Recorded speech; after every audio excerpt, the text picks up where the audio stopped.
kids, how are you? I hope that you will be fine and happy. Today we will read this chapter, Atmosphere, chapter 4. Okay, so let us start now this chapter, kids. We all know that Earth is a unique planet due to the presence of life. हम जानते हैं कि पृथ्वी एक unique planet है जिस पर केवल जीवन संभव है. The air is one among the necessary condition for the existence of the life on the planet. यहाँ तक कि पृथ्वी पर या किसी भी ग्रह पर जीवन यापन करने के लिए हवा, एयर सबसे ज्यादा इंपॉर्टेंट होती है. The air is a mixture of the several gases. Air में बहुत सारी गैसें मिक्सचर होती हैं and it encompasses the earth from all sides. The air surrounded the earth is called the atmosphere. और पृथ्वी पर जब चारों तरफ से वायु विद्यमान है उसी को हम एटमॉस्फेयर अर्थात वायुमंडल कहते हैं. Atmosphere is all air surrounded the earth. पृथ्वी के चारों तरफ हवा विद्यमान है. The atmosphere is a mixture of the different gas. और इस वायुमंडल में बहुत सारी गैसों का मिश्रण है. It contains life giving gases like oxygen for humans. Oxygen है लोगों के लिए and animals and the carbon dioxide for plants के लिए. It envelope the earth all round and it is held in the place by the gravity of the earth.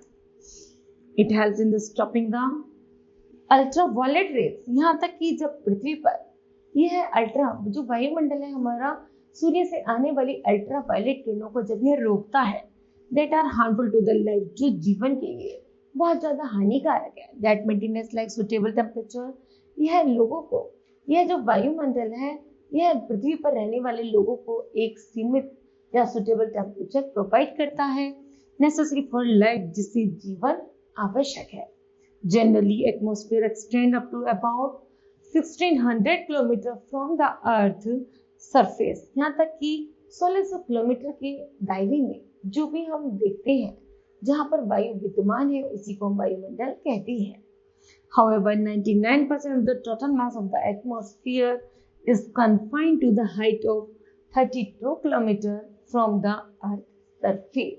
Okay, composition of the atmosphere. The atmosphere is made up of the different gases. जो atmosphere है वो different gases का एक गोला है. water vapor and dust particles उसमें पाए जाते हैं. The composition of the atmosphere is not static and it changes according to the time and place. Okay, next है gases of the atmosphere. The atmosphere is a mixture of the different type of gases. Atmosphere में different types की जो gas होती है उनका एक मिश्रण होता है. जैसे nitrogen and oxygen are the two main gases in the atmosphere. Nitrogen और ऑक्सीजन एटमॉस्फेयर में सबसे अधिक पाई जाती हैं and 99% of the atmosphere is made up of these two gases. और 99% जो एटमॉस्फेयर में पाया जाता है वो नाइट्रोजन और ऑक्सीजन पाया जाता है. अदर गैसेस लाइक इसमें अन्य गैसेस जैसे argon, carbon dioxide, neon, helium, hydrogen पाई जाती हैं from the remaining parts of the atmosphere. The portion of the gases change in the higher layer of the atmosphere. जब एटमॉस्फेयर में गैसों का परिवर्तन होता है in such a way that oxygen will be almost in negligible quantity at the height of the 120 kilometre. तो हम देखते हैं कि 120 किलोमीटर ऊपर जाने पर जो ऑक्सीजन का दायरा है वो और भी ज्यादा कम या बिल्कुल खत्म ही हो जाता है. Similarly carbon dioxide and the water vapour is found only up to 90 kilometre. Carbon dioxide और पानी वाष्पीकरण केवल 90 किलोमीटर तक पाया जाता है from the surface of the earth पर. Carbon dioxide is meteorological a very important gas. Carbon dioxide एक मेट्रोलॉजिकल और सबसे इंपॉर्टेंट गैस है. It is transparent to the incoming solar radiations. ये है कि यह सूर्य से आने वाली सोलर सिस्टम से हमको बचाती है but opaque to the outgoing terrestrial radiation. और जिससे कि हानिकारक किरणें वापस लौट जाती हैं. It absorb a part of the terrestrial radiation and reflects back some parts of the toward the earth surface. केवल पृथ्वी पर वही गैसों को आने देती है जो पृथ्वी के लिए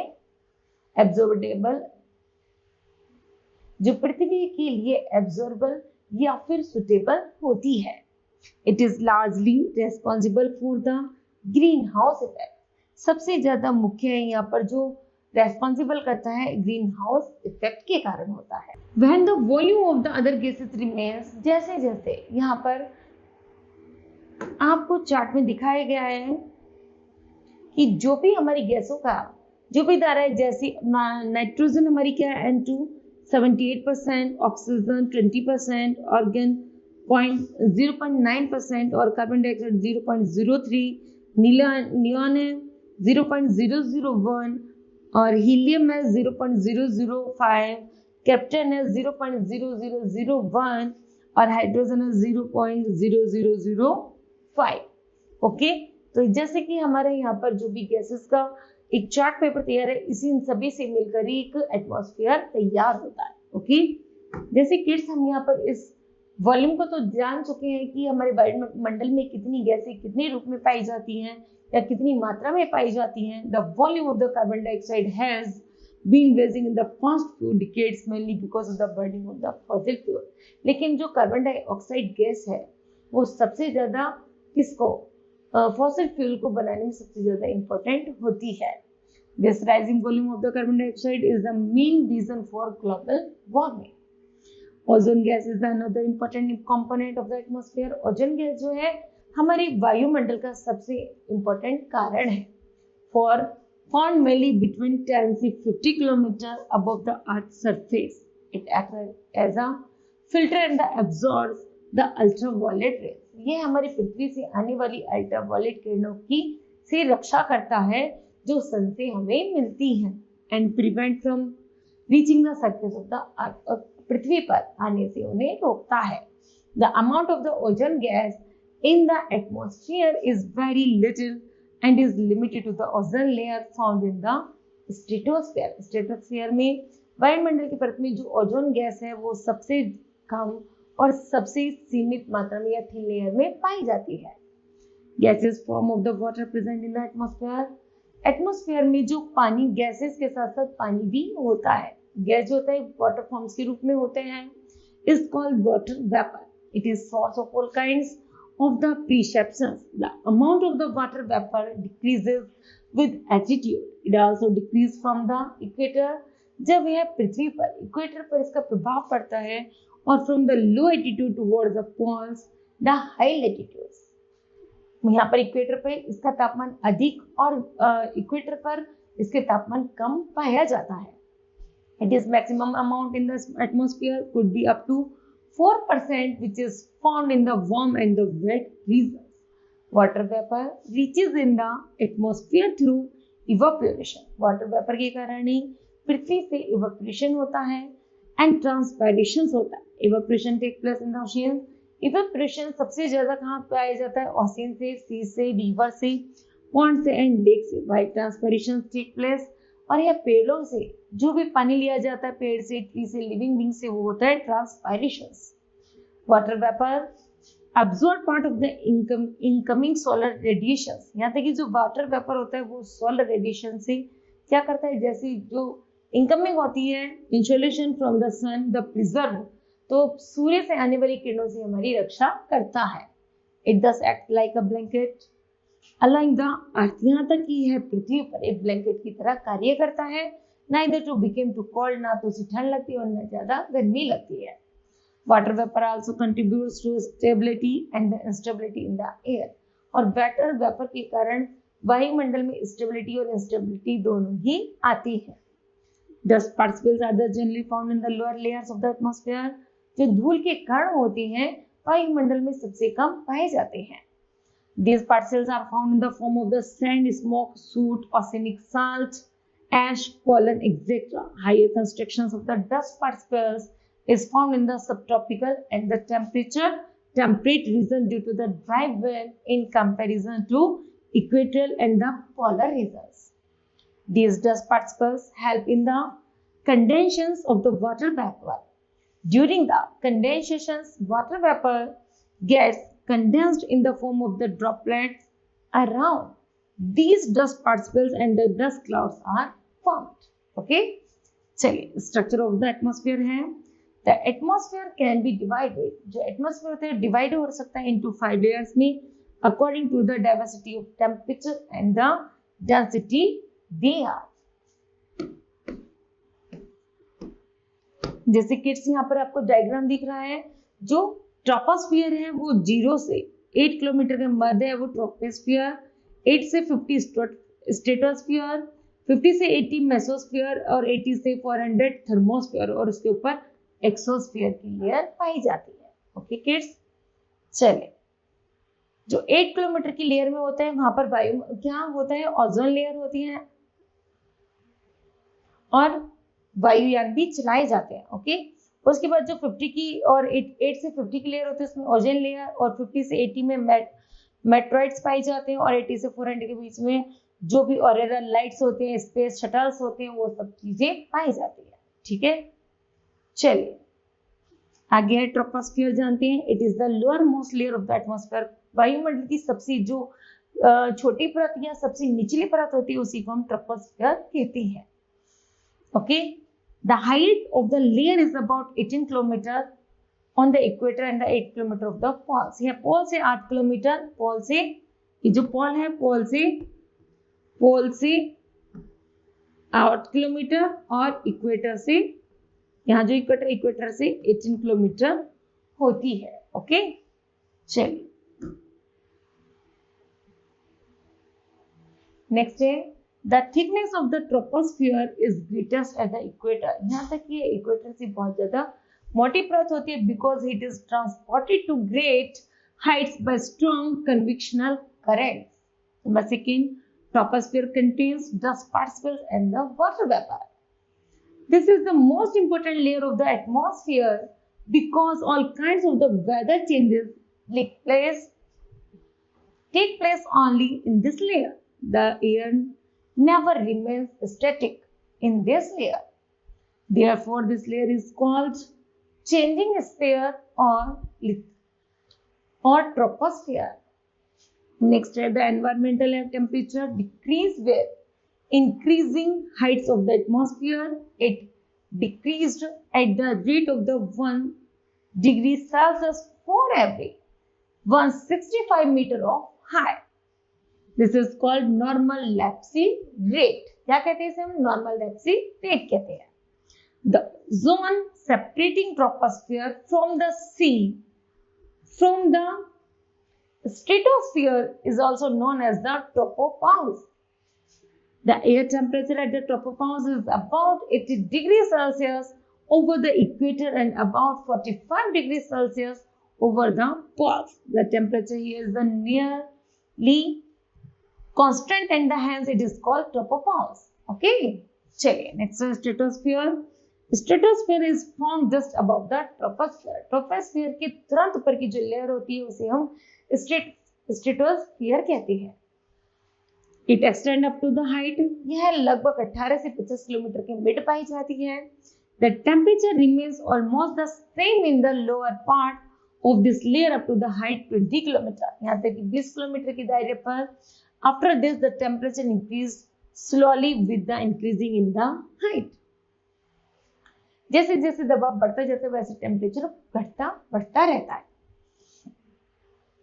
The temperature increased due to the presence of the ozone gas in the upper part of this layer. और इसके upper part में ozone gas पाई जाती है. Weather related incident don't take place in this layer. The air blows horizontally here. Therefore, this layer is considered ideal for the flying of aircraft. और stratosphere में aircraft भी उड़ते हैं. The upper limit of the stratosphere is known as the stratopause. इसी stratosphere की जो एक limit upper limit होती है उसी को हम स्ट्रेटोपॉज कहते हैं. One important features of stratosphere is that it contains a layer of ozone gas.